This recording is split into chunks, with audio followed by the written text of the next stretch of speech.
rightly, Bhartji has said that Adivasi gentleman was really a gentleman who was not educated in colleges in the universities of modern world, who didn't have any kind of influence of the so-called modern education, but had that kind of richness of moral quality. And the problems that we have in modern world, like so many different kinds of problems, out of which the prominent ones are the environmental pollutions, ecological disbalance, and corruptions in the governance, and terrorism, and worldwide, and things like that, are all the result of our own creation. And I think this is primarily because the education system, modern education system, has failed to educate people in real sense. In ancient India and in the ancient world, we didn't have that kind of problem because our views were not so materialized, our views were not so extroverted. And with the invention of the modern world and with the invention of modern education system, the world view has been extroverted and everything became so materialistic. So materialistic in the sense that we started forgetting ourselves. We started forgetting our, neglecting our, ignoring our education systems. Like, for example, if I give you an instance of what the results have been. In Chicago, in one of the universities, when the bachelors, were involved in the university, they distributed questionnaires and asked the students to fill up the questionnaires, and then, they got the result. And after 4 years' time, after they finished the bachelor's course, then they again distributed the same questionnaire and asked the students to fill it up. And they came to know that the students became more selfish, more miser, and and became more arrogant, so self-centered. So this is the education that we are providing to the students. And if this is the situation of our education system, then what we would be doing and what we can expect from the world and from the students who are the outcome of all these modern educations. So therefore, it is extremely important to pay our attention on the education system and the moral, ethics and the spirituality that is the topic of today's conference. Spirituality does not mean to go to a temple or mosque and and touch our forehead to the feet of the god and goddesses and things like that. But spirituality is actually the transformation within ourselves. And that has to take place because without being transformed, the robes that we wear, for example, the Swamiji is wearing the saffron and I'm wearing the maroon and the orange colored robes. These robes, just simply by wearing the robes, a person does not get transformed. These are some of the measures through which we can remind ourselves that we are supposed to be transformed. We are supposed to be going through the trainings of transformation. So therefore, unless we go through the transformation process, which is the spirituality, the rites and rituals are the peripheral parts of the spirituality. They are not the core element of spirituality. The core element of spirituality is the transformation within ourselves. The transformation within ourselves cannot be expected by waiting for some blessings from outside, but we have to work on it. The transformation is to work on our negative mental factors, to work on our negative mental forces, and then to work on our positive mental forces. That is how the spirituality is. That is what the spirituality is. We cannot expect somebody to, make changes and bring changes in our life, but we have to do that. And that has been the culture of this great nation. A transformation of mind.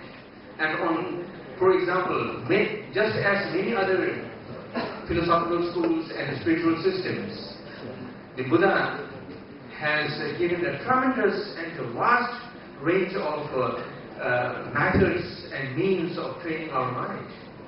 And training our mind is the most important factor, and which is lacking in the modern education system. Fortunately, many of the scientists in the West, in the last more than 2 decades, they have started paying attention on the importance of transformation of mind.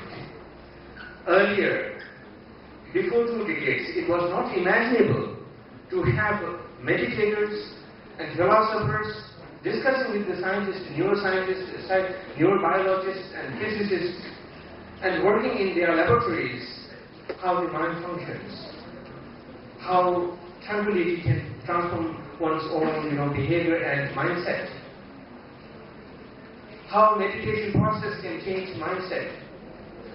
These were not imaginable 2 decades earlier, but now this is happening in the scientific laboratories, in the neuroscientific laboratories and neuropsychological laboratories, and they have found so many of the groundbreaking findings that as a result of meditation,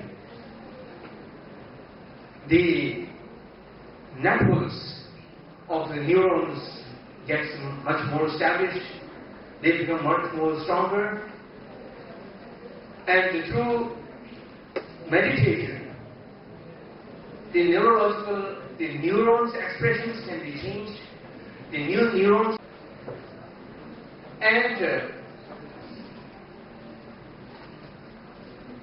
the neuroplasticity is again another groundbreaking findings of such researchers.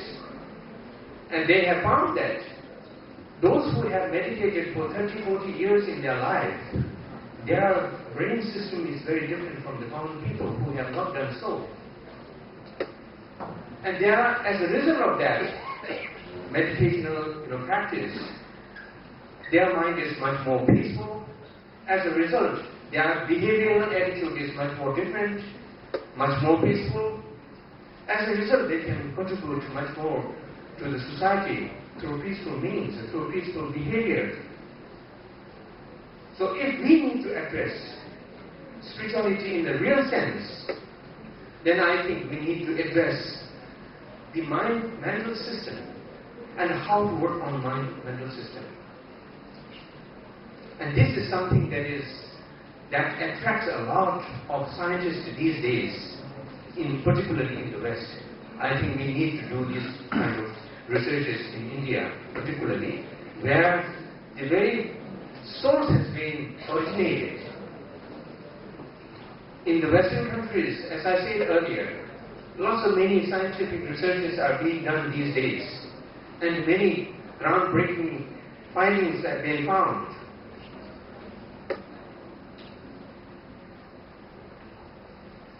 And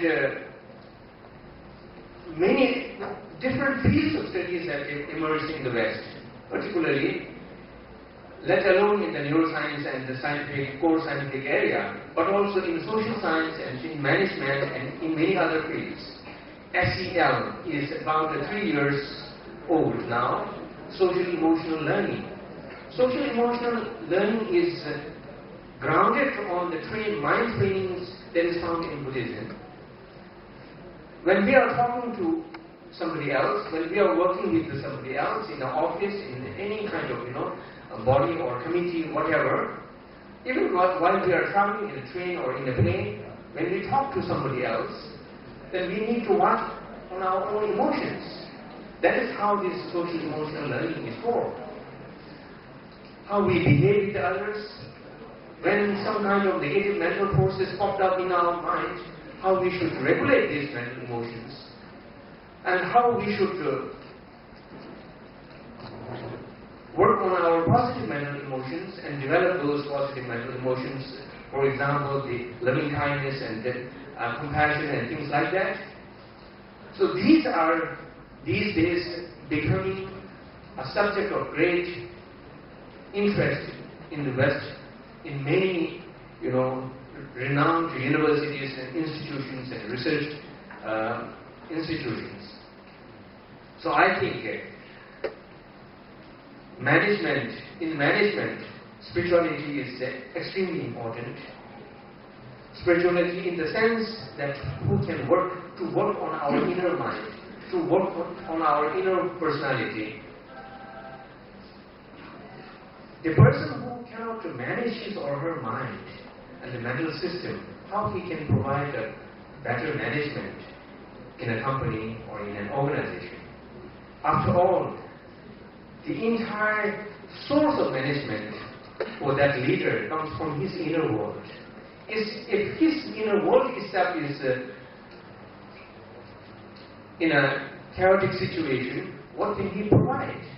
So therefore, it is extremely important to manage one's own mental system at the outset, and only those people who can go through the process of training their mental systems, they can provide a genuine and a better management in corporate systems, in organizations, in institutions. So therefore, I think the importance of spirituality in these kind of institutions, and these days it has become a kind of fashion to attach spirituality with management, with the business MBA courses, and with the many other courses. But the core element of spirituality is to bring transformation. Unless we bring transformation within ourselves, then the spirituality becomes and remains an external phenomena. When the spirituality remains an external phenomena, then that becomes a problem for our society and problem for all of us. As Shri Bhattji has rightly said that, spirituality could be a part of our problem. When does the spirituality become part of our problem? When it is externalized. When it is internalized, then it becomes a solution for the problem. So therefore, we should try, India being a source of a rich spirituality, should utilize this in the proper sense. We should understand what core element of spirituality is. We should not be attracted by the peripheral parts, the rites and rituals and things like that, but we should address the core element of spirituality. Then only I think we can gain some kind of, we can achieve some kind of things that could be helpful for oneself and that could be helpful for the society at large, and thereby we can contribute to the world at large. So with these words, I conclude here. As I said, I would speak much less because the time is very, time has gone and the time is up already. So I really thank the organizers for inviting me and being with you on this very good occasion. Thank you very much.